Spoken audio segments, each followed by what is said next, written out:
guys, welcome to another episode of the Erudition show. My name is Mujalifa Shokani. I'm here with Justice Sambo. Thank you, Mujalifa.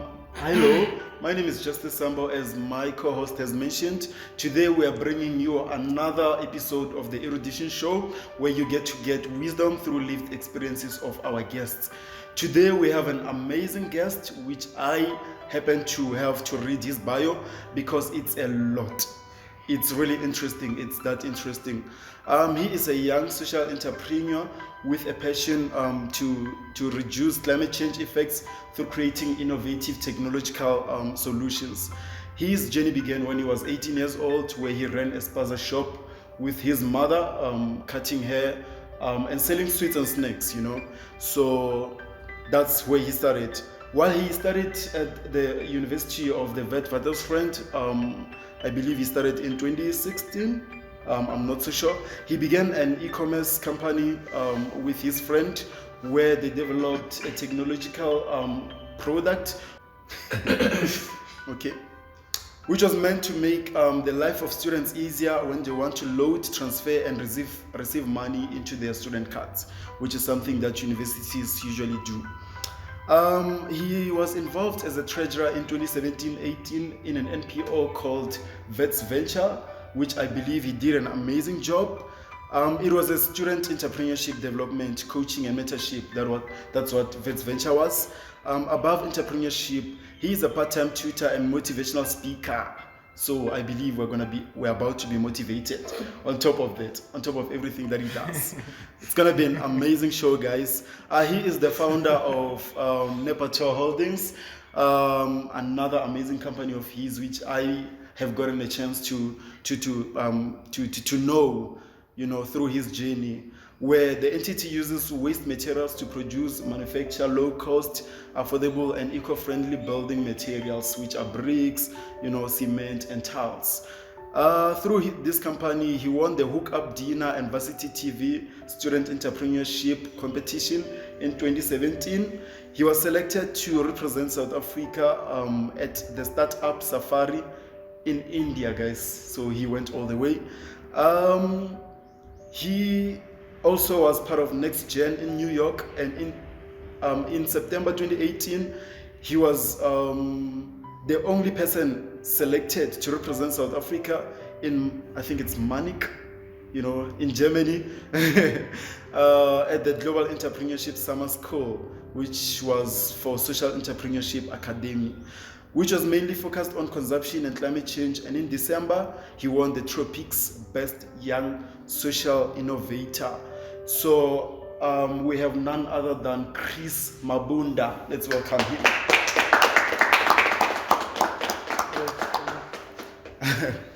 Welcome. Thank you so much. Happy to be here. Yep. So Chris, we have just read your bio, and wow, I was struggling to even read because it's a lot. It's really a lot. I believe you have achieved a lot of things in your entire journey as an entrepreneur and in your life as a human being. So do you mind telling us just a bit about yourself, not mentioning the things that we have already mentioned obviously, but something that the viewers does not know about Chris Mabunda, maybe just in five sentences? I think my bio is basically said everything about me. Mm-hmm. That's me. That's what I do almost every day. There's nothing much to actually say beside what's written in the bio. That's me basically, from how I grew up, how I was raised, and to who I am right now. Yeah. So you're an open book. Exactly. So I picked from your bio that you work in a spaza shop at the age of 14. Like, how was the experience, and what did you get? What lessons or what did you learn from working at the spaza shop? My mother used to own a spaza shop back at home. Just a smaller thing, man. No, not that big. So she was selling, I think the whole, I've gathered the whole entrepreneurship spirit and everything that I'm doing right now from her. Like, she could sell everything from that small thing. She'd sell chickens, sweets, vegetables, like everything you can ever need in the community. Like, so she had everything in that spaza. So there were like some stuff that she was selling that were not like selling that well. So I decided, I think, because like in entrepreneurship, you can start a business somewhere and don't get customers because you are in the wrong place. Like, like you are in the wrong market. So I decided, because she's selling snacks and sweets and stuff, and I'm a student, I could actually help out, man, in selling there. So what I did is every morning I take at least 2 packets of full like knickknacks and sweets and stuff, and I'd sell them at school. And believe me, I'd finish like the entire packet and the entire stock before I even go to class at 7 in the morning. So going back to your other question, what I learned is I think patience, especially in entrepreneurship. As they always say, Rome wasn't built in one day. True. Exactly. Yeah. So like the stuff she was selling there, they were like very cheap, and she was selling at a lower price, and she wasn't making like that much money. But the patience and stuff, like she kept on doing it almost every day, to that extent that she was close to building an empire through that small thing that she started. And yeah, that's it. I learned a lot of patience, and resilience through that. Yeah. It's an interesting one. That's really an interesting one. It's quite interesting how starting small can actually shape your whole life, with just what you said already. It was a small spaza shop, but the things that were happening there, the things that she was selling, were a lot, and you have learned a lot, and from that, now we have this entrepreneur who's here. Where would you say do you get your inspiration? Where do you draw your inspiration from? I mean, I read that you are a motivational speaker also. I believe that behind the motivation that you speak, there is some bit of inspiration that came from you. So where do you draw that motivation from? Well, that's a very good question, because it draws back to where I come from. So I come from like a rural area. I come from an area where kids my age, or the people that I grew up with, or even younger than me, are very hopeless. Yeah. Hence I'm doing the entire motivational speaking thing, because coming from where I am, I made it to VET. Started a business. I got involved in a lot of stuff, which is something unusual, especially in my era. Because if I can tell you right now, when I matriculated in 2018, I was the only person that came to VET in the entire school. I was the only person in my era that made it to VET. So I wanted to put out the message out there to people who come from the very same situation or background as me, to say there's nothing holding you back.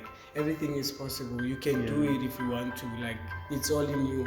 Hence I started this whole motivational speaking thing, reaching out to not only where I grew up, but in other areas that are facing the similar thing that I was facing back then.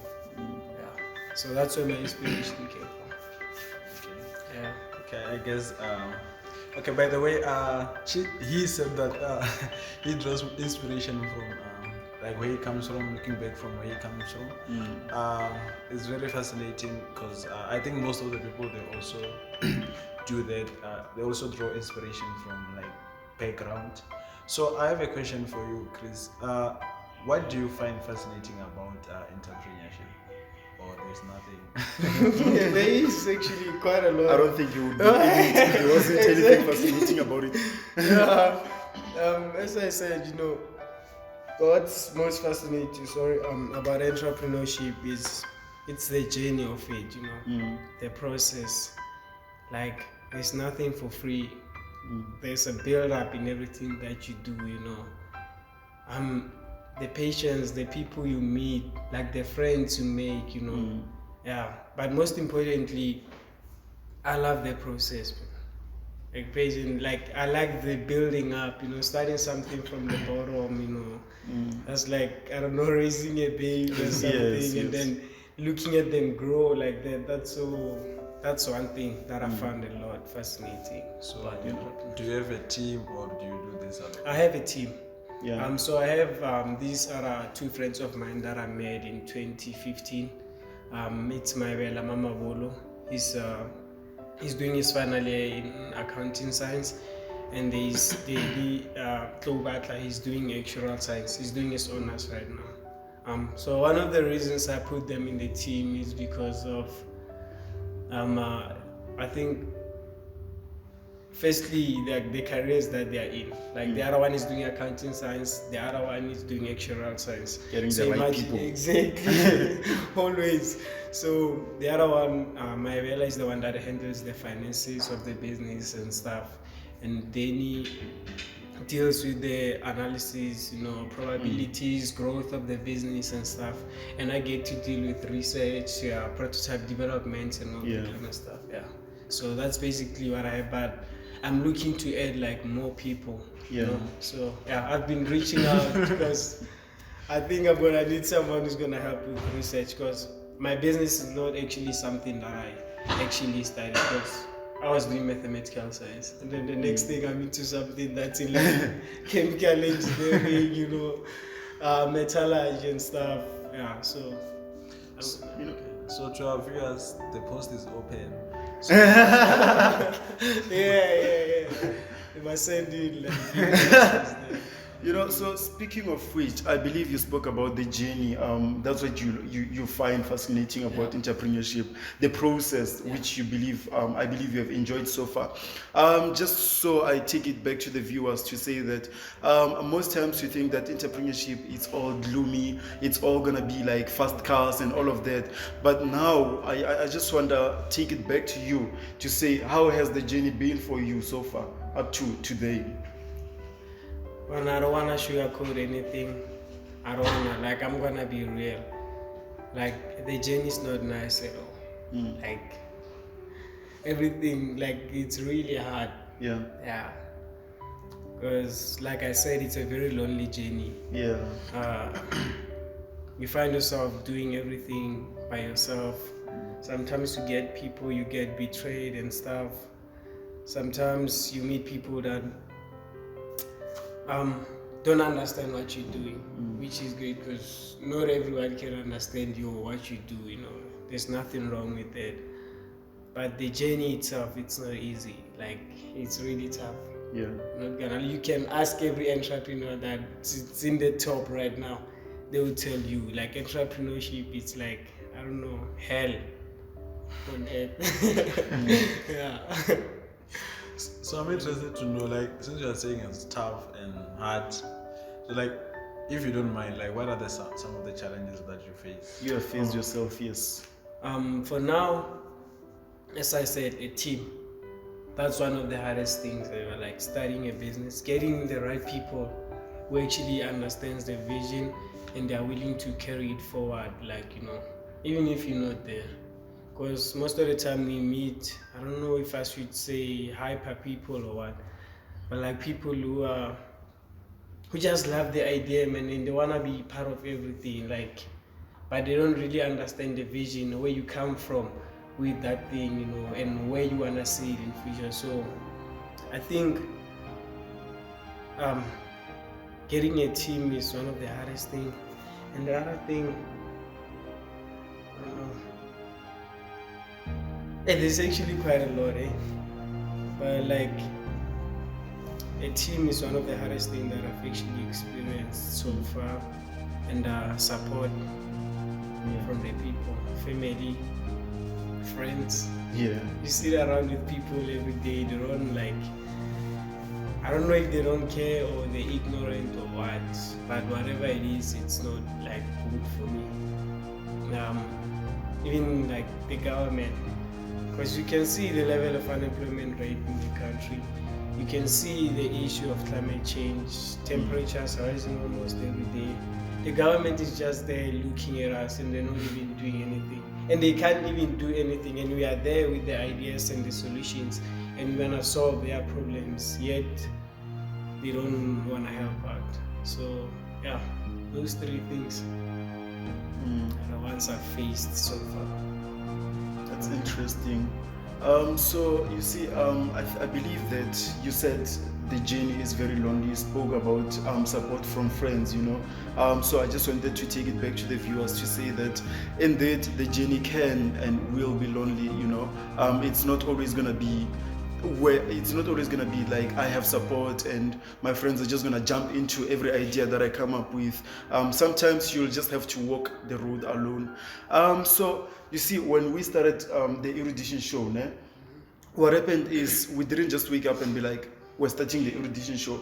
There was motivation behind it, which was basically, you know what, we felt like our own voices were not being heard, and we wanted to open up the spaces for people to share their wisdom through their lived experiences, you know. And I believe the same thing came about for you when you started Nepato. So we just wanted to know if there's a story behind that led to the starting of Nepato. Exactly. So Nepato started back in 2016, but then it was just an idea. But I started working on it, like paperwork, research and stuff, in 2017 early. That's when I even registered the company. So how it started is, for me, like, it's a personal story. So I grew up in a family where we lived like in a shack, you know, my entire life up until a certain age. So what I grew up seeing was my dad has been trying to build a house, like, over almost 10 years. Like, that guy has been buying bricks, buying this and this, and to imagine 10 years for you to build like a 4 or 5 room house. That's quite a lot. So hence I started this thing. So what I did is I sat down with him and I tried to understand exactly what he's facing. And one of the things he was facing is, okay, money to buy like building materials and stuff. Building materials are getting expensive almost every day. Hence Nepato focuses on cement, bricks and tiles, which is 3 components that form which are really needed. Exactly. Yeah, so I sat down with him and I realized that no, this guy is actually struggling to buy these things because they are very expensive. Or nowadays to get a brick that costs about like more than 7 rents. Imagine. And my father is part of the middle low income earners in the country, so you can imagine the frustration that comes with that. You have a family to support, you want to build a house for them and stuff. So I felt it was a lot, and I realized that he wasn't the only one who was actually facing that. Even his peers, the people he worked with, and the people in our community were actually facing the same thing. So I sat down, I did my research, and we're currently busy with the prototype development. It's actually done. Well, it wasn't done in the country because I'm using waste that has never been used in the country, and some, like, the machines that I needed were not there in the country, so I had to do it somewhere else. So it's done, and then we're waiting for it to be correct in the country right now. So for now, the only prototype we have is the brick, and later on we're gonna go with the cement and the tiles. It's quite interesting.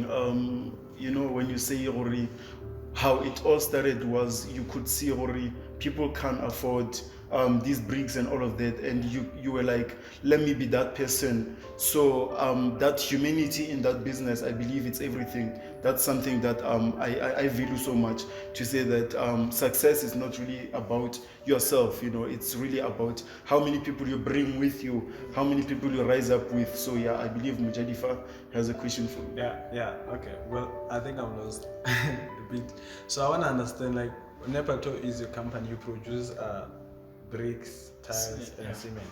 Okay, so how is it different from, how is your brick different from other bricks? Okay. Yeah, all your products, how are they different? Okay, so first of all, we use waste materials to produce those building materials. We don't use anything from nature. Like, you know how people back then, even today, people still use sand to produce bricks. They still use clay, they still use Portland cement, which 3 of them are very harmful, like, to the environment, you know. I think I read an article like 3 days ago. they will say the existence of these industries, three of them, the cement industry and the brick manufacturing industry, it uses about 24 billion tons of clay every year to produce those things. So you can imagine how much that is, and like the clay is running out. So I had to come up with something that like doesn't use any of the natural resources. So our differentiating factor here, first we're using like industrial waste to produce those things. Secondly, oh yeah, then that's sorry about that. It's my business. I'm not supposed to. That happens. Exactly. It happens. Yeah. So, but are your products cheaper than the Yeah, ones we have? yeah. Affordability is one thing. As I said, like my parents and other people couldn't afford. So differentiating factor, affordability. We use industrial waste. We use less water than a normal brick. We use less energy and electricity. So, yeah. Okay, that's cool stuff. I hope our viewers also understand, because I was a bit lost, but now at least I'm enlightened. So, from also your bio, I also picked that there's something about e-commerce there. I don't know. Yeah, like, can you please explain to me what is e-commerce? Okay. Yeah, I don't know what is e-commerce. Please. So e-commerce is like I don't know if I should say the new way of doing stuff, like what's happening currently, like with the fourth industrial revolution. Everything has changed from being manual to digital and stuff. So e-commerce is like in simple ways. I think we can literally say it's using technology work for us in digitally, you know. So moving from the normal way of doing things to digital way of doing things. So I think that's the best I can do. Thanks a lot. yeah. That's basically. So how I became part of the e-commerce. So we started this project in 2016 for VET. So what we realized is that a lot of students were actually facing problems with the Kurubags loading machines. You'll find that one, most of them don't work. Sometimes it doesn't accept your money. And so we decided, because it's something that a lot of students have been complaining about even in recent years. So we wanted to come up with something digital, since like we are in the digital age currently. So we wanted to come up with something that's gonna solve that problem and make everybody's lives easier. So we developed this ARA app that allows students to actually transfer money from their bank cards into their Akuru cards. Yeah, so simple as that. So you don't need to go to the Kurubags terminal machine to load money, you find it not working and stuff. So you just do everything digitally. Digitally, yes. Yeah. So how reliable is it that reliable, like the app? Yeah, it is. Well, I mean, there is security there. I mean, we're working with if you're working with VETs, then everything else will be secure. Yeah. Exactly. I mean, there's quite something interesting that I'm picking up from everything that you're saying, Nebato, the e-commerce business. I don't know. I think all of us would like to know, right? Like, you have told us the story about how everything started. Not anywhere did I hear you say money was part of the leading factor. Is it because you don't believe that you are doing this for money, or is it because it's there, but that's not like the leading factor? Because if you look at how I started like all these businesses, okay, first of all, I started Nepato because my parents were facing like this problem. I wasn't actually looking at, okay, I'm studying this because I want to make money. Yeah, I think I'm studying it because it's a need. Like, okay, I started it because it's a need, but like money wasn't the factor. Because I've seen a lot of people actually started things for money. See tender premiers, especially they fall. They fall, you know. Yeah. I think having a sense of purpose in everything you do True. is the basis of like everything. So I'm doing this because I want to help certain people. Yeah. But money will follow, obviously, but that was not like the main aim of studying everything. Yeah. Your journey has really been beautiful. It's inspiring. So I just like, you know, as a motivational speaker, and I'm speaking from the sense of a motivational speaker, what are things that you can say the youth right now needs to hear? Some words that they need to hear right now. One thing I can say is that they shouldn't like look down on themselves. Yeah, they are bigger than what they think they are right now. Like they are who they've been waiting for. Like their ideas and everything they have in their minds and stuff are valid, and they can only reach them if they go for them, you know. I think that's all I can say for now. But like they need to start believing in themselves, man. Stop looking down on themselves. Like if you look at where I came from, nobody ever thought I'd make it to this. Nobody ever thought like one day I'd start this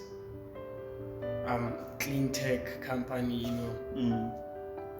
But because I had a vision and I believed in like a lot in myself that I can actually achieve everything that I want, then here I am. Here you are. Yeah. So, okay, I have a question. Yeah. So, what are 3 ways that best describe you? Like 3 ways that. That's the that's the thing about yo. I'm patient.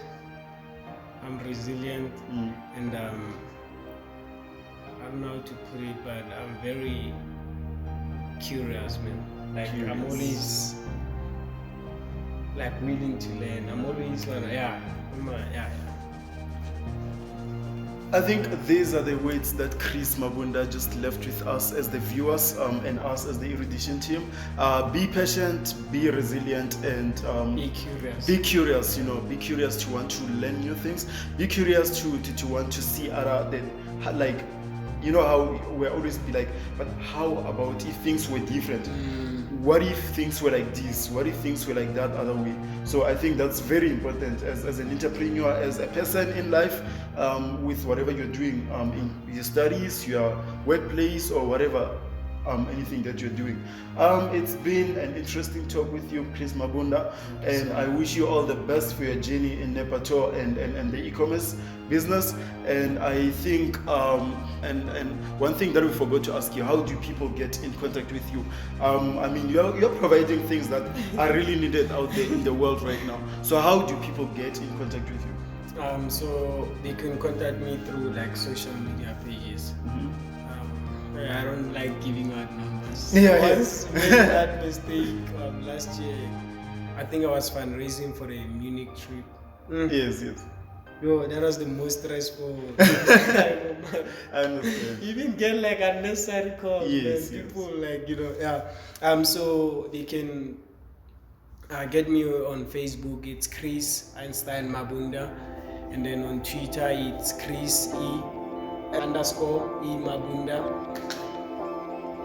It's been an interesting talk with you, Chris Mabunda. I believe the viewers have learned a lot from your wisdom, from your journey in life, your journey in entrepreneurship, and the companies that you have started.